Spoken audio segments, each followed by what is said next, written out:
আমাদের কাছে এই মুহূর্তে তেল নাই। আমাদের গতকালকে এক গাড়ি দিচ্ছে, আমরা রাত্রে ৩টা-৪টা পর্যন্ত বিক্রি করে শেষ হয়ে গেছে। এটা আমাদেরকে তেল দেয় নাই বিধে আমরা দিতে পারি না। আমাদের কিন্তু ডিপুর থেকে তেল সাপ্লাই দিত, আমাদেরটা পে অর্ডারও করা আছে, গাড়িতে দেওয়া আছে। আজকে বিকাল 5টা থেকে আমি তেলের জন্য ঘুরতেছি। গেছিলাম ওই যে রামপুরা হাজিপাড়া চৌধুরীপাড়া, যেটা ওই যে পাম্প আছে হাজি পাম্প, ওই পাম্পে গেছিলাম। কিন্তু ওই পাম্পে যে তো অনেক সিরিয়াল ছিল, ওই পাম্পে আসলে নেওয়ার মতো পসিবল ছিল না। নীলক্ষেত একটা পাম্প আছে, ওইখানে গিয়া আমি 500 টাকার তেল ভরে আসছি, তাও 2 ঘন্টা লাইনে দাঁড়াইয়া। আমাদের কাছে এই মুহূর্তে তেল নাই। আমাদের গতকালকে এক গাড়ি দিচ্ছে, আমরা রাত্রে 3টা-4টা পর্যন্ত বিক্রি করে শেষ হয়ে গেছে। আর এখন এই মুহূর্তে আমাদের কোনো তেল মজুদ নাই, আমরা দিতেও পারতেছি না।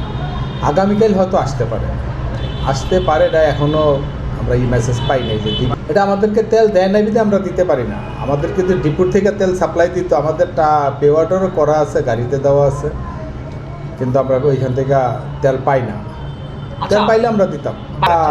তারা মিথ্যা কথা বলে। আমরা কালকে রাত্রে একদম তেল পুরা ট্যাঙ্কি ড্রাই করে পলিথিনটা বাইন্দা রাখছি। এবং আপনারা আসা যাওয়ার পথে দেখেন, আপনারাও রাত্রে আসেন, দেখেন যে আমরা তেল বিক্রি করতেছি।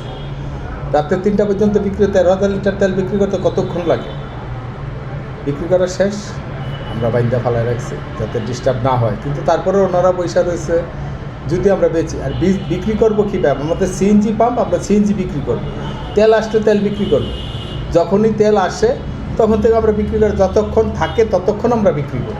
আর শহরে মনে হয় এরকম করতে পারে না। আমাদের মনিটরিং করতেছে অনেক গ্রুপ আইসা, পুলিশের থেকে আসে, ডিবি, এসবি, সব জায়গার থেকে আসে, আমাদের পদ্মার ওয়েল কোম্পানি লিমিটেড থেকেও আসে, বিএসটির থেকে আসে যে আপনাদের কাছে তেল আছে কিনা। আর আমাকে ড্রাই তো ড্রাই বা শেষ নাই। আমাদের পাম্পের নাম হলো শাহজাহান এন্টারপ্রাইজ। আর আপনার নাম? আমার নাম দুলাল। আজকে বিকাল 5টা থেকে আমি তেলের জন্য ঘুরতেছি। গেছিলাম ওই যে রামপুরা হাজিপাড়া চৌধুরীপাড়া, যেটা ওই যে পাম্প আছে হাজি পাম্প, ওই পাম্পে গেছিলাম। কিন্তু ওই পাম্পে যে তো অনেক সিরিয়াল ছিল, ওই পাম্পে আসলে নেওয়ার মতো পসিবল ছিল না। পরে রাগ করে চলে আসছি এই যে রমনার ওখানে প্রায় 1 ঘন্টার মতো ছিলাম। 1 ঘন্টা পরে মাইকে বলতেছে যে কিছুক্ষণ পরে পাম্প বন্ধ হয়ে যাবে, আর যারা পিছনে লাইনে আসেন তারা চলে যান। তারপর কি করলাম, আমি তো অনেক পিছনে ছিলাম, চিন্তা করলাম যে আর পাবো না, পরে হতাশ হয়ে চলে গেলাম।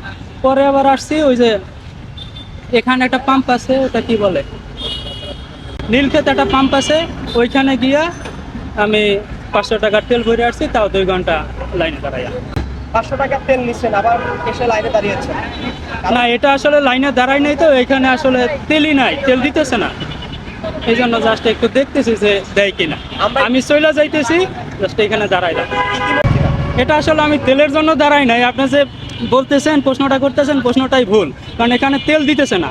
আপনি যদি এই প্রশ্নটা করতেন যে তেল দিত, তাহলে যদি আমি লাইনে দাঁড়াইতাম, তাহলে এই প্রশ্নটা যুক্তি হইতো।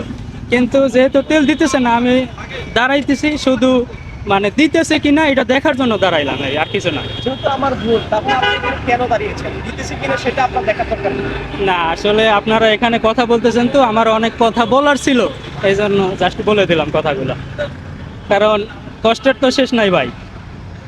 4-5 ঘন্টা লাইনে দাঁড়ায় যদি 500 টাকার তেল দেয়, একদিনের ভিতর শেষ হয়ে যায় 500 টাকার তেল।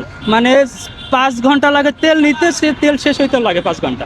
ইতিমধ্যে আমরা দেখেছি অনেকেই তেল মজুত করে বাসায় নিয়ে লিটার রাখে, এটা নিয়ে কি বলতে চান? আমি এখন পর্যন্ত 0% হাফ লিটারও তেল বের করি নাই মোটরসাইকেল থেকে, কারণ তেলই তো ফুল করতে পারি না। 500 টাকার করে তেল দেয়, আমার বাইকে 1800 টাকার তেল ধরে। 500 টাকার যদি তেল দেয়, আমি যদি প্রতিদিন রাইড করি, আমার বাসা হইল গিয়া টঙ্গীতে, আমার অফিস হইল গিয়া গুলশানে, আসা যাওয়া করি, তারপরে গিয়ে আরও বিভিন্ন কাজ আছে, মার্কেটিং করি, তো এখানে প্রায় 300-400 টাকার তেল দৈনিক চলে যায়। এখন যদি প্রতিদিন 5 ঘন্টা দাঁড়ায় যদি 400 টাকার 500 টাকার তেল দেয়, ওইটা তো প্রতিদিনই চলে যায়। এখন আমি কখন কাজ করব আর কখন তেল নেব, আর কখন এটা থেকে রিজার্ভ তো বের করার অপশনই নাই। কারণ কি, আমার দৈনিক 500 টাকার তেল দেয়, আমি তো ট্যাঙ্কি ফুল করতে পারি না। আর যদি পাম্প মালিক যদি সবাইরে ফুল করে দিত, তাহলে আর প্রতিদিন এত লাইন পড়তো না। আর ঢাকা শহরে প্রায় 100 পাম্প আছে, 100 পাম্পের ভিতরে হাতে গোনা 20টা পাম্প খোলা না, তাহলে তো চাপ পড়বেই স্বাভাবিক।